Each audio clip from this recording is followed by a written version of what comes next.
Au feu, au feu! Mais ça y est, la maison elle brûle! Comment on va faire? Il faut arrêter ce feu-là! Et vas-y, tous les habitants, vite, ils essaient de jeter de l'eau! Ils n'arrivent pas! Ils n'arrivent pas, la deuxième maison est brûlée, le troisième, la quatrième! Ouais! Et l'armée, elle arrive! Vite, vite, bloquez tout! Essayez d'arrêter tout ça! C'est la ville qui va prendre feu! Et l'hiver, il arrive! Il y a le vent! Il y a le vent! Aïe, aïe, aïe! Ouais, déjà 50 maisons, elles ont brûlé. Et le général, il prend ses soldats. Allez, mettez-vous là devant. Là, il faut bloquer le feu. Arrangez-vous comme vous voulez, bloquer le feu. Mais c'est dangereux. Mon général, c'est dangereux. Il n'y a pas le choix. Il faut sauver la ville. Allez-y, je reviens. Et puis à un moment, vite, on va chercher le Tzemar Tzedek, Baal Tanya, Rav Shmuel Zalman, Miladi. Rav, on tape à sa porte. Oui, qu'est-ce qu'il y a? Il y a le feu dans la ville. Je vous en supplie, venez, venez. Amenez-moi. Amenez-moi juste où il y a le feu. Et là, on est en pleine nuit. Il fait chaud et ça brûle. Et là, le Rav, il s'assoit. Il prend sa canne. Et il se baisse sur sa canne. 1 seconde, 2 secondes, 30 secondes. Ça y est, le feu il s'arrête. Ça y est, le feu il s'arrête. Ça y est. Et dans ce coup, le général revient et dit « Oh, mes soldats merveilleux, vous êtes arrivés à éteindre le feu, vous êtes arrivés !» Quoi? C'est lui? C'est ce rabbin-là? Et les soldats disent « Oui, Rav. Oui, mon cher général. C'est ce Rav qui a éteint le feu. Ce rabbin-là. »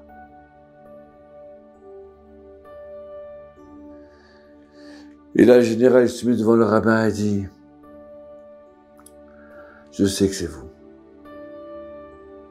Je sais que c'est vous parce que vous gouvernez les 4 qui dirigent ce monde.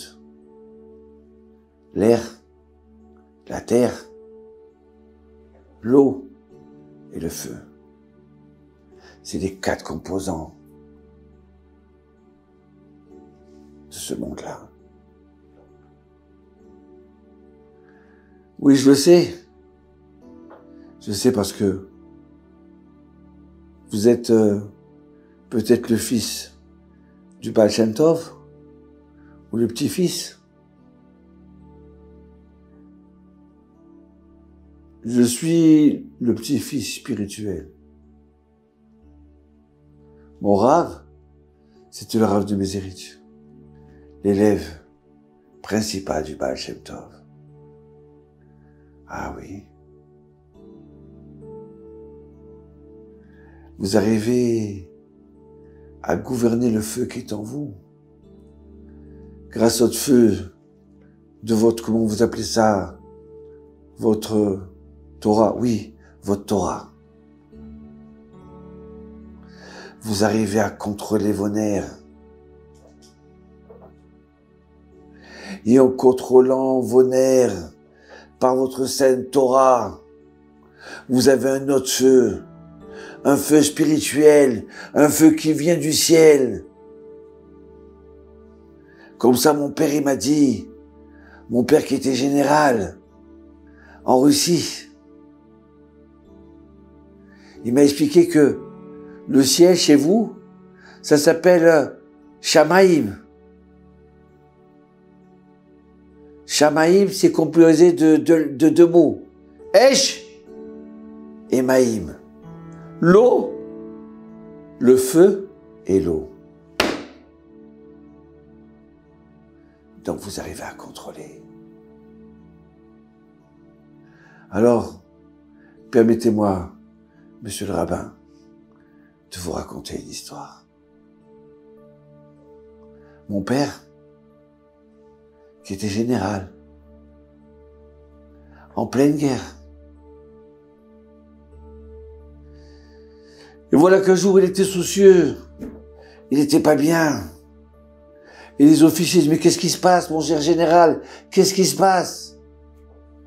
Il ne voulait pas parler, il ne voulait pas montrer. Et jusque son soldat principal, qui est à côté de lui, il dit, général, si vous avez un souci. Il dit, oui, j'ai un souci. Ça fait plusieurs semaines, j'ai pas de nouvelles de ma femme. Même déjà plus de 2 mois.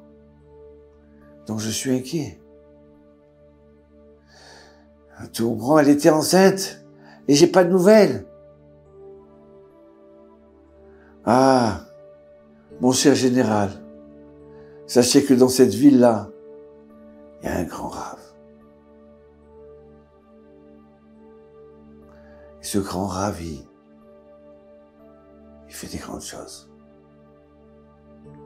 Ok, va me chercher un juif qui me dit où il habite. Oui, vous voulez savoir où il habite? Le Baal Shem Tov? Oui, bien sûr, bien sûr. Ne t'inquiète pas, je vais rien te faire. Amène-moi à lui. Non, dis-lui que je veux le voir. Je veux venir chez lui aujourd'hui. Rav, voilà le général qui est ici. Il voudrait vous voir. Non, c'est pas possible. Aujourd'hui, j'ai trop de monde, trop de gens malades, trop de gens qui ont besoin de cette eau-là, spirituelle, leur donner la Emouna. Ah, il peut pas vous recevoir aujourd'hui ni demain. C'est impossible. Ah, d'accord. On va attendre demain. On va attendre après-demain. Et après-demain, non plus, il peut pas vous recevoir. Ah, il veut pas vous recevoir. Non, non, il sait pas qu'il veut pas, il peut pas. D'accord.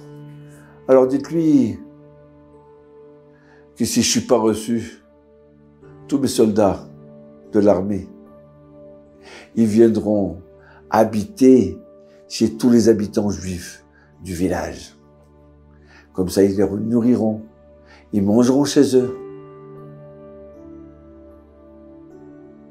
Rav, voilà ce qu'il veut faire le général. Mais quoi, mais c'est pas possible, c'est veille de Pessar maintenant. Ok, d'accord. C'est bon, je vais le recevoir. Et voilà que le général arrive dans la maison du Baal Shem Tov. Et juste avant d'ouvrir la deuxième porte, la pièce intérieure où il y a le Baal Shem Tov, il voit un miroir. Alors il essaie de s'arranger là. Il va voir le grand rave. Donc il arrange sa moustache.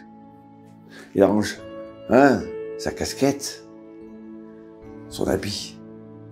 Et voilà que quand il s'arrange, de ce coup il voit son village, sa ville.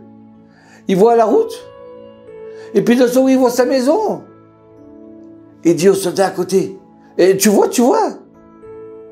Ah oui, mon général, c'est votre maison. Ah, il y a votre dame là qui est assise sur la chaise. Ouais. Elle est en train d'écrire. Et le général dit, mais je la vois écrire. Je vois les phrases. Mon cher mari, je m'excuse. J'ai tardé à t'écrire. C'était impossible de t'écrire. J'avais pas les forces. Car grâce à Dieu, j'ai accouché un petit garçon. J'ai accouché un petit garçon en bonne santé. Donc voilà. Maintenant que j'ai repris les forces, je t'écris cette lettre. Ouais.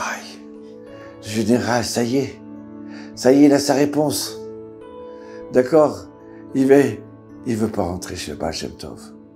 Mais la porte, elle est entrouverte. Alors, de loin, il dit au Baal Shem Tov, merci. Au revoir. Je comprends que c'est grave.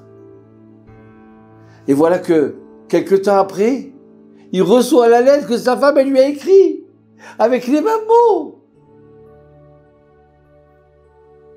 Vous comprenez? C'est pas Shem Tov. Et vous savez qui c'est cet enfant qui est né? Eh bien, c'est moi. Vous comprenez que quand je vois un juif, pour moi, je vois le Baal Shem Tov. Je sais que vous êtes un peuple extraordinaire. Vous êtes des gens qui apprennent à se dominer, qui apprennent à se contrôler.